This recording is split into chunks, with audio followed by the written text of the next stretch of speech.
qorigaas baan ku wada hadlaynaa kaasayn luuqadeena ku wada hadlaynaa kaasuu noqon doona cabsalla sandheeriya inta meesha joogtaba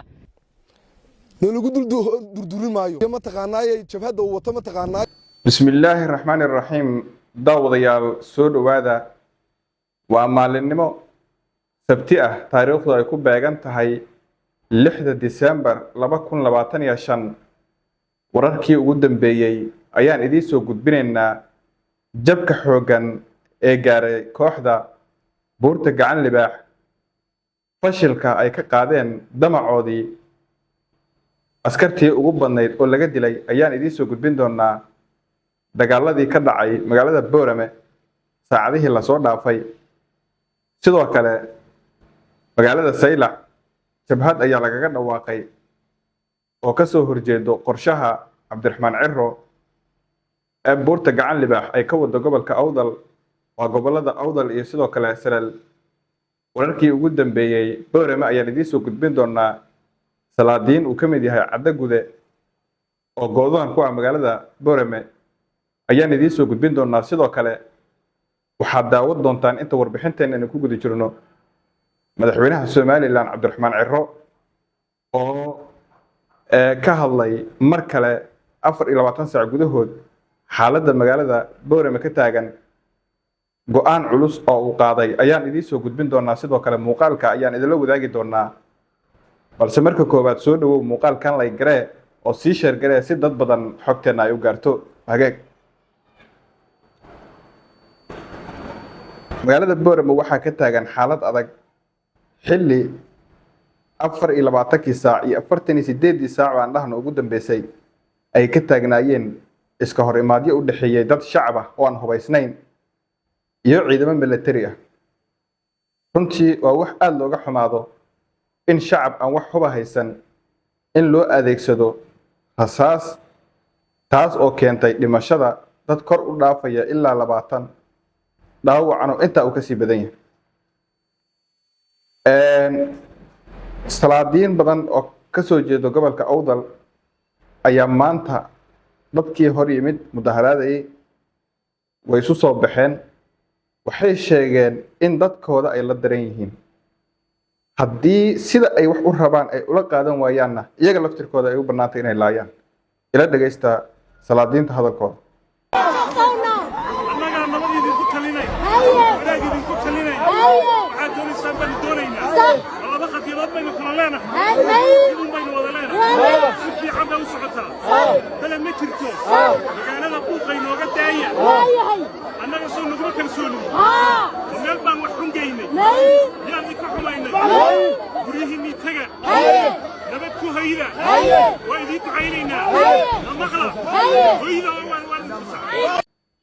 waxyaabaha cajiibka ah ee inta mudaharaadyada ay socdeen laga diiwaan geliyay waxaa ka mid ah in shacabka reer Awdal gaar ahaan reer Boorame ay gargaar u fidinayaan askari ka mid ah askartii dilaysay dadka shacabka runtii wax cajiiba waa wax aad loola yaabo in shacabkii mudaharaadayay inay gacanta ku dhigeen oo ay soo qabteen mid ka mid ah askartii iyaga leynaysay oo waliba ay soo qaadeen si gargaar ay ugu fidiyaan ila daawada muuqaalkan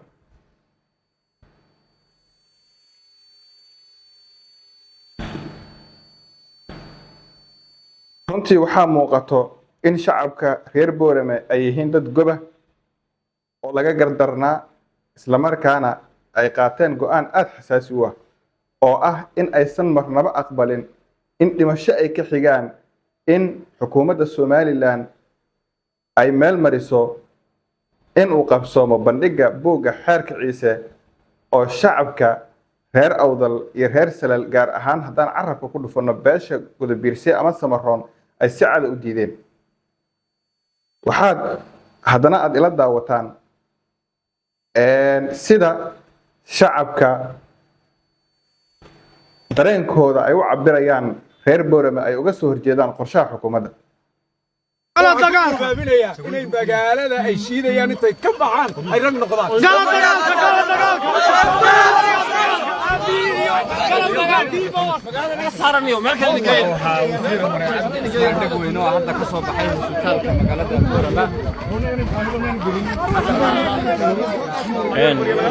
العزيز دقوينه شعبك la hadlaya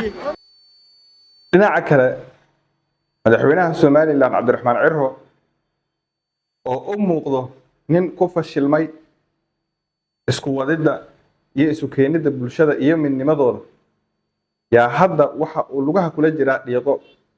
dhiig ayaa gacmaha loo geliyay arrintaas oo fajac ku noqotay guud ahaan bulshada Soomaaliyeed in ninkii shalay iska dhigay inuu yahay nin nabadeed in maanta isaga uu dhiiga faraha kula jiro oo uu kaba daray Muuse Biixi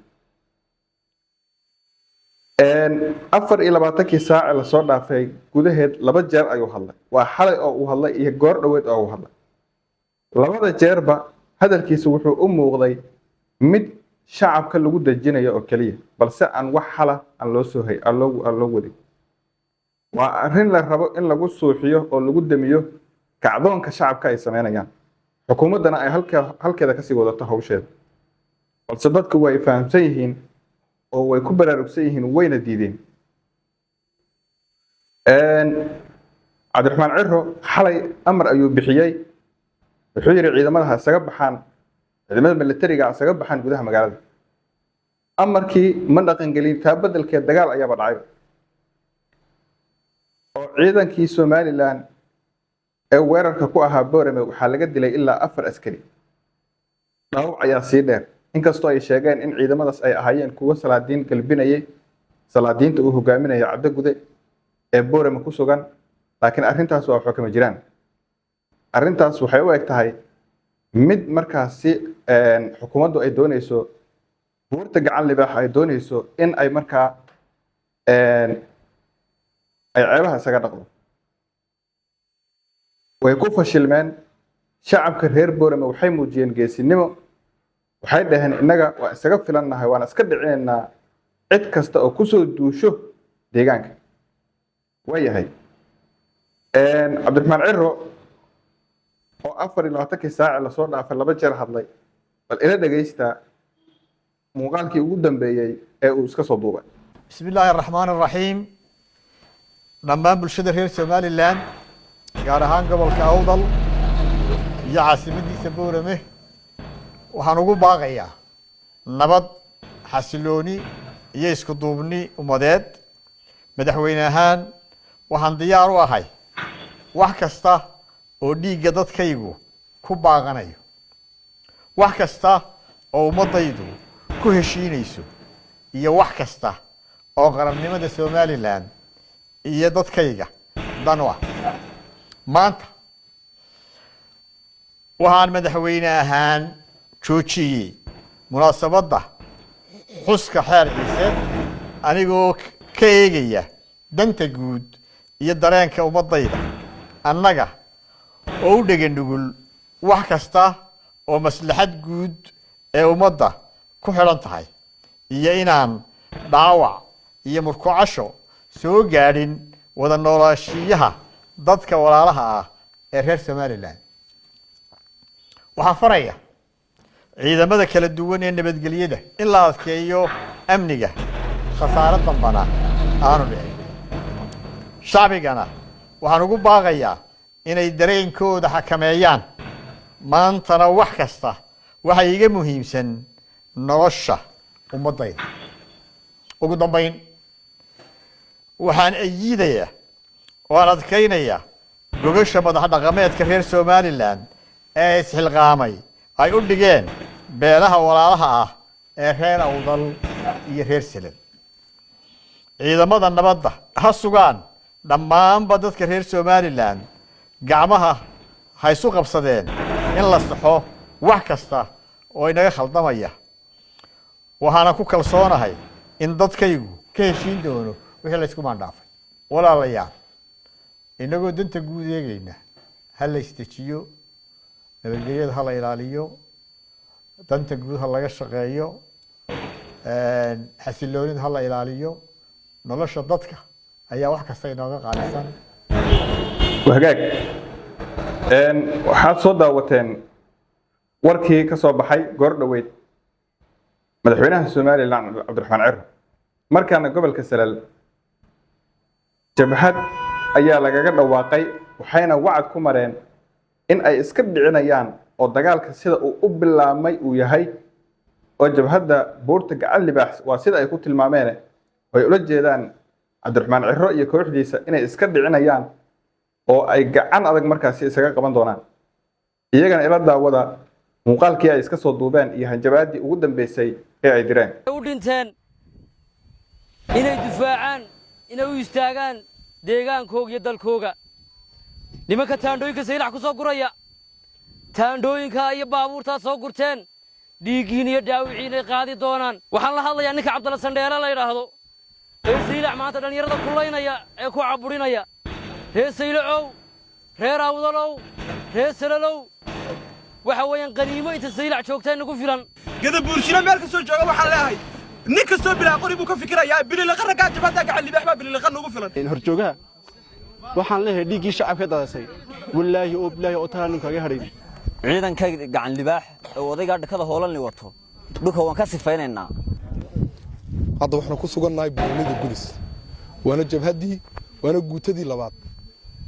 waxaanu halkaa u joognaa inaynu difaacno dhulkeenna iyo magaaladeenna saylax iyo deegaankeenaba hogaamiyaha jabhadda gacan libaax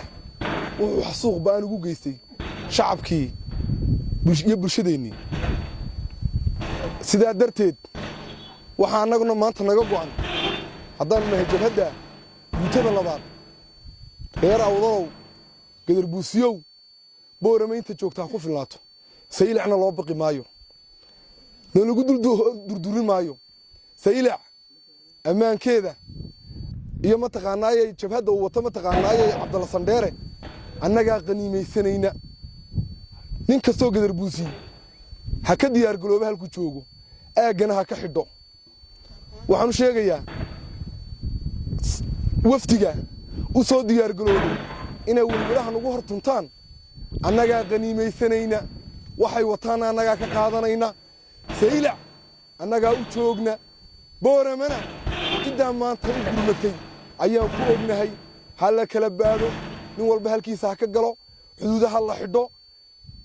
mataqaanaaye waddooyinka laga soo galayo deegaanadeenna saacaddaa laga bilaabo way inoo xidhan yihiin wixii aad ku aragtaanna qaniimadiisa iyo dhiiggiisu waa xalaal waxaan idin leenahay halkaa waxaanu ku jirnay muddo 6 habeena waxaan u diyaar galoobaynay sidaynu saylax u xoraysan lahayn sidaynu saylax uga saari lahayn jabhadda gacan libaax iyo ciidanka Ismaaciil Cumar Gelo soo diray saylaxna la isku yaqaanaa nimanka saylax joogana ee taandhada soo diyaarsadayna dhiigooga ayaan gawaarida taandhada ku guraynaa waxaan idin leeyahay reer awdalow haniya jabina gobonnimadu waa in yar cagaha dhulka ku hayso gobonnimaan maanta qaadanay ninka hogaamiyaha mataqaanaa suldaanka jabhadda gacan libaax cadda gudana dhiiggiisu waa xalaal magaalada ha lagu dhex dilo magaalada uu niga dhexan jabaya ha lagu dhex dilo maamulka jabhadda gacan libaaxna deegaan gadarbuusiya calankiisa laguma dhex arki karo qof kasta oo jabhadda gacan libaax calankeega sitana dhiiggiisu waa inoo xalaal annaga saylax baad nagu ogtihiin idinkana booramaan nagu ognahay deegaanada kale ciddii ka mas-uuli saacaddaa laga bilaabo ha timaado saldhigga koowaad ee loogu talagalay in layskugu imaado mataqaanaayey guutooyinka oo dhan innaa lilaahi wa innaa ilaahi raajicuun waxaan u tacsiyinayaa marka hore mujaahidiintii ku shahiiday duulaanka xaqdarrada ah ee uu ku soo qaaday horjoogaha buurta gacan libaax ninka la yidhaahdo Ciro waxa weeyaan waan tacsiyeynaynaa laakiin waxay u shahiideen waxay u dhinteen inay difaacaan inay u istaagaan deegaankooga iyo dalkooga loo ooyi maayo loo calaacali maayo awalan way shahaadeen nimankaasi waa mujaahidiin dhiigga gobonnimaduna waxay ku timaadaa dhiigga geesiga gobonnimadu dhiigga geesiga ku timaadaa dhalinyarada looma ooye waa loo aari doonaa waana loo aarayaa waxa weeyaan tacsi baan u dirayaa inta dhaawacaan ilaahay waxaan uga baryayaa mujaahidiinta dhaawaca inuu ilaahay dhaawac u boogo dhagayo iyagoo inta ku xoog weyn oo ka caafimaad badan bay soo bixi doonaan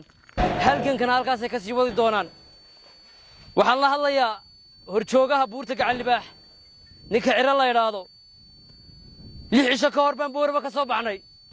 sidaad nagu ogeydeen intaa aan maqnaynba ciro adaan kuu maqnayn waxa weeyaan waxaan ku leenahay maatidaad rasaasta la dhacaysa rag baa la dhashay rag baana ka dambeeya waana la isla xisaabtami doonaa waana la isbaran doonaa ciroy marna taagtaa marna tamarta deegaankan annagaa iska leh annagaa difaacanayna annagaa u taagan saylac iyo awdalba iyo salalba ninkii lahaabaa joogan loona baqi maayo waxaad soo saartay khamiisii soo saartayna waraaqadaad akhrisayna adaa iska akhriyey meel allaala meelay ka shaqaynaysaa ma jirto